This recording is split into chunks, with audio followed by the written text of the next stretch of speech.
हाँ जी, नमस्कार प्रिय अभ्यर्थियों, आप सभी का स्वागत है BLG के ट्रिक के यूट्यूब चैनल पर। साथियों, आज के सेशन में मैं साथियों आज बहुत ही महत्वपूर्ण प्रश्नों के साथ आज की सीरीज लेकर आया हूं, जो आपके BSTC, LDC, CET के एग्जाम में रामबाण साबित होगी।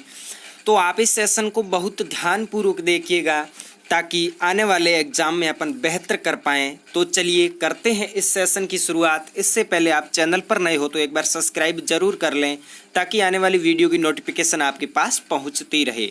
चलिए, पहला प्रश्न है अपनी स्क्रीन पर। मूमल क्या है साथियों? आपने कई बार सुना होगा मूमल शब्द, तो बताएं मूमल क्या है। ऑप्शन है फड़, आभूषण, लोकगीत, लोक नृत्य। बताने की कोशिश कीजिए। अगर साथियों आपने अच्छे से पढ़ रखा है तो आप जरूर इसका उत्तर बता देंगे।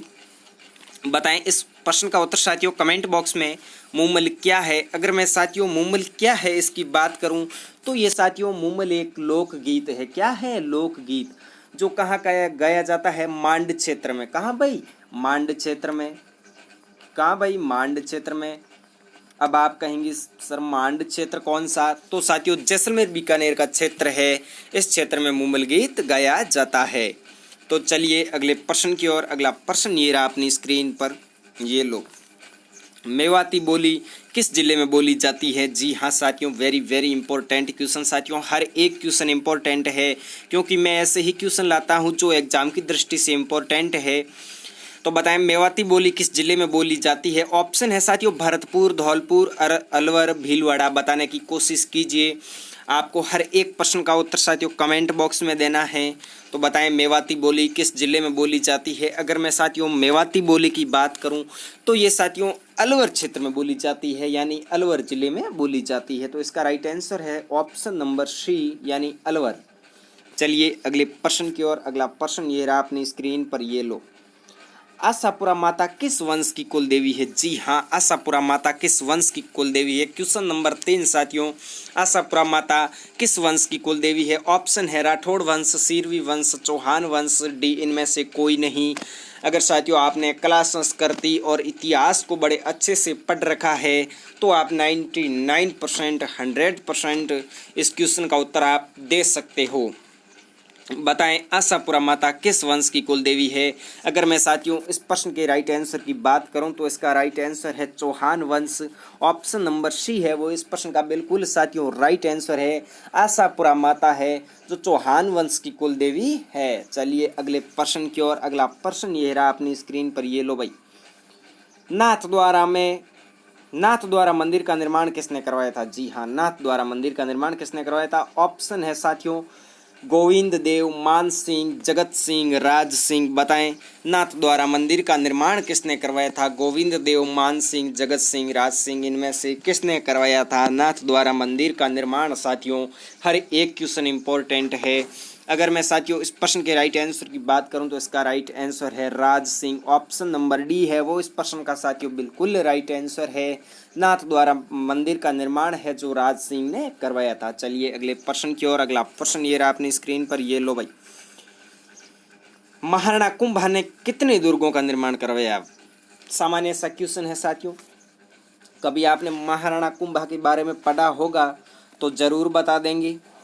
महाराणा कुंभा ने कितने दुर्गों का निर्माण करवाया? 35, 32, 25, 30, 32। बताएं महाराणा कुंभा ने कितने दुर्गों का निर्माण करवाया? बताएं। अगर मैं इस प्रश्न के साथियों राइट आंसर की बात करूं तो इसका राइट आंसर है 32। महाराणा कुंभा ने है जो 32 दुर्गों का निर्माण करवाया। कितने का करवाया भाई? 32 दुर्गों का निर्माण करवाया। तो चलिए अगले प्रश्न की ओर। अगला प्रश्न ये रहा अपनी स्क्रीन पर, ये लो। आमेर दुर्ग कौन से जिले में स्थित है? साथियों पहली दूसरी में पढ़ने वाले भी बता देंगे।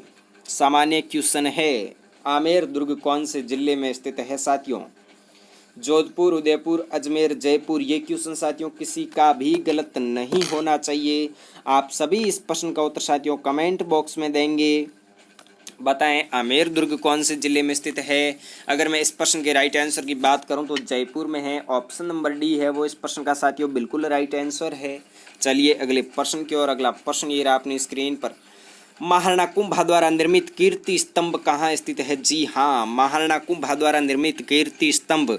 ऑप्शन है साथियों जयपुर, चित्तौड़गढ़, राजसमंद, भीलवाड़ा। बताने की कोशिश कीजिए महाराणा कुंभा द्वारा निर्मित कीर्ति स्तंभ कहाँ स्थित है। अगर मैं साथियों इस प्रश्न के राइट आंसर की बात करूं तो इसका राइट आंसर है चित्तौड़गढ़। क्या भाई? चित्तौड़गढ़। चित्तौड़गढ़ में है जो महाराणा कुंभा द्वारा निर्मित कीर्ति स्तंभ स्थित है। चलिए अगले प्रश्न की ओर। अगला प्रश्न ये रहा अपनी स्क्रीन पर, ये लो।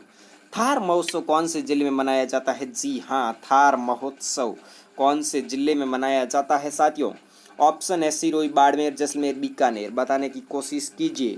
थार महोत्सव, कुछ मेरे भाई उत्तर देंगे जैसलमेर, तो जैसलमेर बिल्कुल गलत है। इसका राइट आंसर जैसलमेर नहीं है। अगर मैं थार महोत्सव की बात करूं तो ये बाड़मेर जिले में मनाया जाता है। ऑप्शन नंबर बी है वो इस प्रश्न का बिल्कुल राइट आंसर है। इसके साथ बैलून महोत्सव भी याद कर लीजिएगा। बैलून महोत्सव है जो भी बाड़मेर में मनाया जाता है। बैलून महोत्सव कभी पूछ लिया जाए कि भाई बैलून महोत्सव कहाँ मनाया जाता है, तो आप बता देना कि भाई बैलून महोत्सव है वो बाड़मेर जिले में मनाया जाता है। थार महोत्सव है वो बाड़मेर जिले में मनाया जाता है। तो चलिए अगले प्रश्न की ओर। अगला प्रश्न ये रहा अपनी स्क्रीन पर साथियों।